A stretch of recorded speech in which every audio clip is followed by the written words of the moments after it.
মানবতাবিরোধী অপরাধ মামলায় শেখ হাসিনা সহ ৩ জনের বিরুদ্ধে আসামি পক্ষের যুক্তিতর্ক উপস্থাপন শেষ। আগামীকাল যুক্তি খণ্ডন করবে প্রসিকিউশন। এরপর রায়ের জন্য দিন ধার্য করবেন ট্রাইব্যুনাল।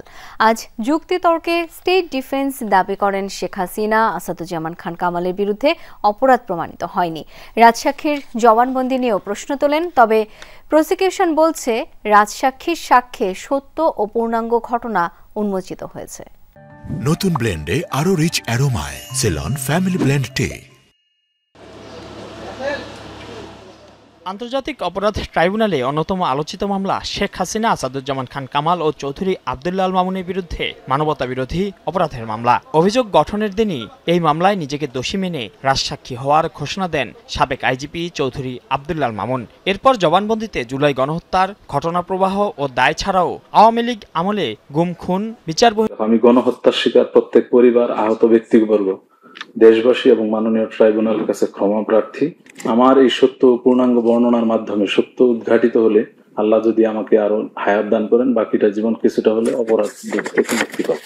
প্রসিকিউশন উল্লেখ করে চৌধুরী মামুনের সাক্ষ্যে সত্য ও পূর্ণাঙ্গ ঘটনা উন্মোচিত হয়েছে বলে মনে করে তারা।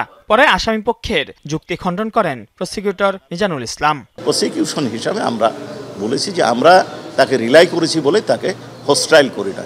তার বক্তব্যে ফুল এবং ট্রু ডিসক্লোজার আছে বলে আপাত দৃষ্টিতে আমাদের কাছে মনে হয়েছে। বাকি সিদ্ধান্ত অনারেবল ট্রাইব্যুনালের। এর আগে তৃতীয় দিনের মতো শেখ হাসিনা, আসাদুজ্জামান খান কামালের পক্ষে যুক্তিতর্ক উপস্থাপন করেন ট্রাইব্যুনাল নিযুক্ত আইনজীবী। তিনি বলেন, যতক্ষণ পর্যন্ত আন্দোলন কোটা সংস্কারের জন্য ছিল, আন্দোলন বৈধ ছিল। তবে সরকার পতনের এক দফা আন্দোলন ছিল অবৈধ। এ সময় অপরাধ প্রমাণ হয়নি দাবি করে খালাস চান আসামিদের। রাজসাক্ষী বলেছি, সে নিজেকে বাঁচার জন্য সে অন্যের কাঁধে দোষ দিয়ে বাঁচার চেষ্টা করেছেন। সন্দেহাতীতভাবে রাষ্ট্রপক্ষ এই মামলা প্রমাণ করতে সক্ষম হয় নাই। এই সক্ষম না হওয়ার কারণে আমার আসামিরা খালাস পাবে। বৃহস্পতিবার এই মামলায় পরবর্তী যুক্তিতর্ক উপস্থাপন করবে প্রসিকিউশন। এরপর ধার্য হবে আলোচিত এই মামলার রায়ের দিন।